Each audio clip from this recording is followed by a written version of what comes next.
मेरा नाम इमरान और आप सुन रहे हैं मेरी सोच। पॉपुलर कल्चर का किस तरह इस्तेमाल किया जाता है प्रोग्रेसिव कौमों की तरफ से अपने लोगों की जहन साजी करने के लिए, कैसे मुख्तलिफ एराज के अंदर इस किस्म की मूवीज़ बनाई जाती हैं, इस किस्म के टीवी ड्रामाज बनाए जाते हैं कि जो आगे आने वाले लोग हैं उनकी सोच को कैसे तब्दील किया जाए, किस तरह मुख्तलिफ शोबों को, मुख्तलिफ चीज़ों को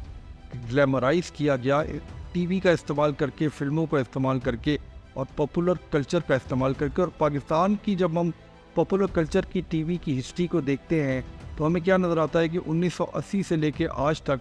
हमारे यहाँ जिस किस्म के ड्रामे बन रहे हैं, जिस किस्म की फिल्में बन रही हैं, हम अपने पॉपुलर कल्चर से किस किस्म की जहन साजी कर रहे हैं लोगों की। देखिए 1980s में जो कोल्ड वॉर का ज़माना था, उस ज़माने में अमेरिका से जो फिल्में बन रही थी, जो वेस्ट मूवीज़ बना रहा था, जिस किस्म के टीवी शोज़ बन रहे थे, उसमें वॉर को, उसमें अमेरिका की सोच को,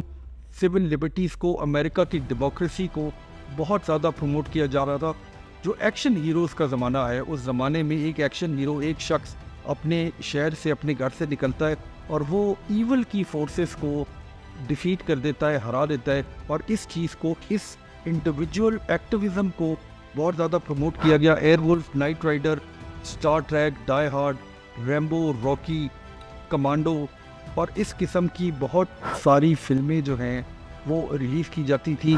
बैक टू द फ्यूचर के नाम से फिल्में रिलीज़ की गई। ऐसी फिल्में जिसके अंदर हीरो को ग्लैमराइज किया गया, लोगों के अंदर ये सोच डाली गई कि अमेरिका में और वेस्ट में जो लोग हैं वो एक जंग लड़ रहे हैं सिविल लिबर्टीज़ की, डेमोक्रेसीज़ की। और उस ज़माने में जो हमारे हीरो हुआ करते थे, यानी स्टैलोन, आर्नल्ड और ब्रूस विलिस, वो सच्चाई की जंग लड़ रहे थे ईवल के ख़िलाफ़। हाँ, 1980 का दौर जब ख़त्म हुआ और अमेरिका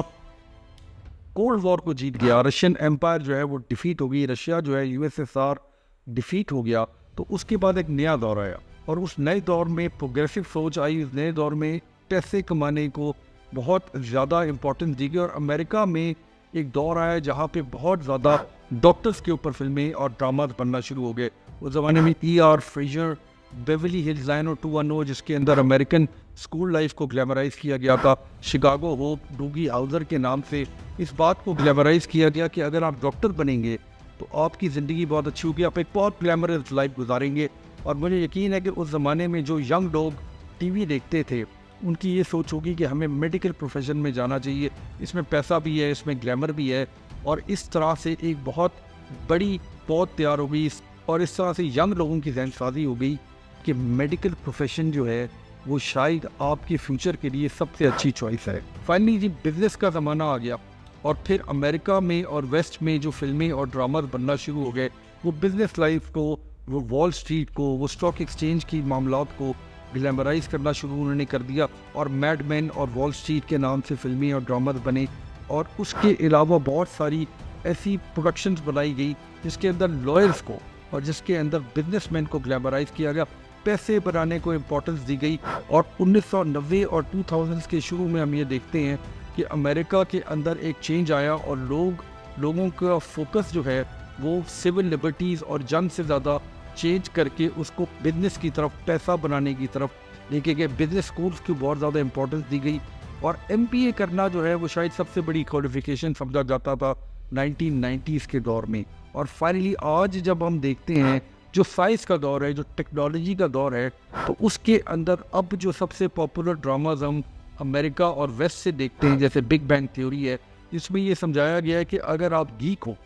अगर आप कोई कंप्यूटर नर्ड हो, अगर आप एक साइंसदान हो, तो आपकी लाइफ बहुत ग्लैमरस है, आपकी लाइफ के अंदर बहुत ज़्यादा बड़ी अचीवमेंट है। यंग शेल्टन के नाम से एक प्रोग्राम आता है, सोशल नेटवर्क जो एक मूवी फेसबुक के ऊपर बनाई गई, उसको बहुत ज़्यादा पॉपुलैरिटी मिली। उसके अलावा इंटरस्टेलर और उसके अलावा मार्वल की जो सुपर हीरो मूवीज़ हैं, वो जो आजकल पॉपुलर कल्चर के अंदर बहुत ज़्यादा ट्रैक्शन रखती है,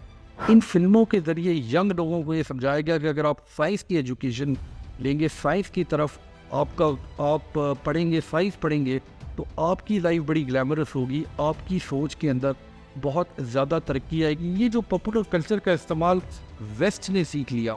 इससे वो वक्तन फ़वक्तन उसके पैराडाइम को चेंज करके अपने यंग लोगों के अंदर मुख्तलिफ सोच डालते हैं, ज़माने के हिसाब से चलते हैं। मैं आपको अपने मुल्क पाकिस्तान के बारे में बताता हूँ कि हमारा स्टार्ट कैसे हुआ, और हमारी टीवी का स्टार्ट जो है वो इंतहाई प्रोग्रेसिव था। यानी खुदा की बस्ती, वारिस, जिन लोगों ने वारिस नहीं देखा उनको एक दफ़ा ज़रूर देखना चाहिए। जो पाकिस्तान की सोशल कमेंट्री करता था, पाकिस्तान के हालात के ऊपर एक सोशल कमेंट्री करता था। सैटायर यानी आंगन टेढ़ा, सोना चांदी, और उसके अलावा जो हसीना मुइन के ड्रामे थे, अनकही और तन्हाइयाँ, जहाँ पे एक स्ट्रॉन्ग खातून को दिखाया गया था। स्ट्रॉन्ग विमेन जो हैं वो पाकिस्तानी ड्रामास के अंदर बहुत ज़्यादा प्रोमिनेंट थी। हम एक प्रोग्रेसिव सोच के साथ आगे बढ़े, और उस ज़माने में जो टीवी के ऊपर इंफॉर्मेटिव शोज़ आया करती थे जैसे नीलाम घर है, और जो मेरा पर्सनल फेवरेट शो हुआ करता था उस ज़माने में कसौटी। जिन लोगों ने कसौटी नहीं देखा उनको ज़रूर एक दफ़ा जाके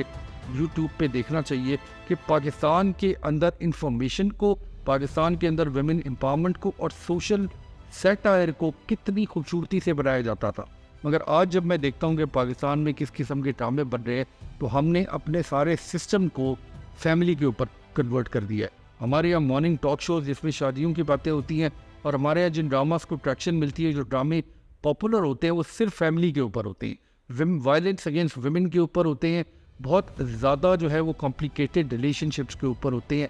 इस किस्म के ड्रामों को, और आप पाकिस्तान में अगर आज 30 टीवी चैनल हैं, और आज से 20-30 साल पहले अगर 1 या 2 टीवी चैनल होते थे, आप मुआवजा कर लें कंटेंट का, और आप मुआवजा कर लें कि पॉपुलर कल्चर का हम इस्तेमाल कैसे करें। वैसे 1990 में जब पाकिस्तान के अंदर टीवी खुला तो बहुत ज़्यादा प्रोग्रेसिव चीज़ें बनना शुरू हो गई। म्यूज़िक के ऊपर बहुत ज़्यादा शोज़ आया करते थे, स्ट्रीट शोज़ बहुत ज़्यादा आया करते थे, और टॉक शोज़ जिसके अंदर लर्निंग भी होती थी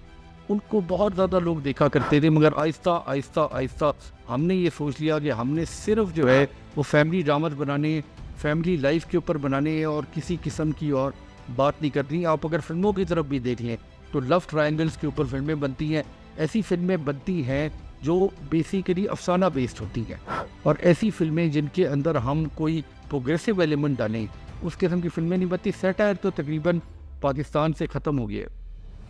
देखिए, ये फैसला जो है वो हम लोगों ने करना है कि हम किस चीज़ को देखना चाहते हैं, हम किस चीज़ को सीखना चाहते हैं। और हमारी जो सिस्टम्स हैं, जो हमारी एंटरटेनमेंट इंडस्ट्री है, हमारे जो समझदार लोग हैं, उन्होंने भी फैसला करना है कि पॉपुलर कल्चर का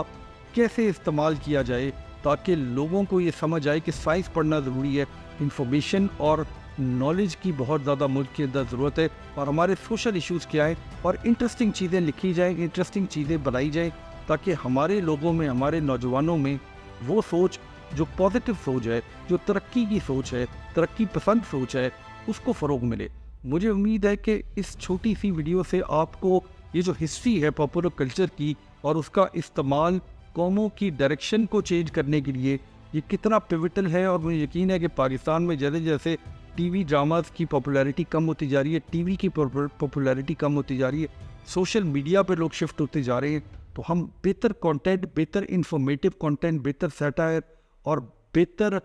मूवीज़ और बेहतर ड्रामों के ऊपर काम करेंगे। बहुत शुक्रिया।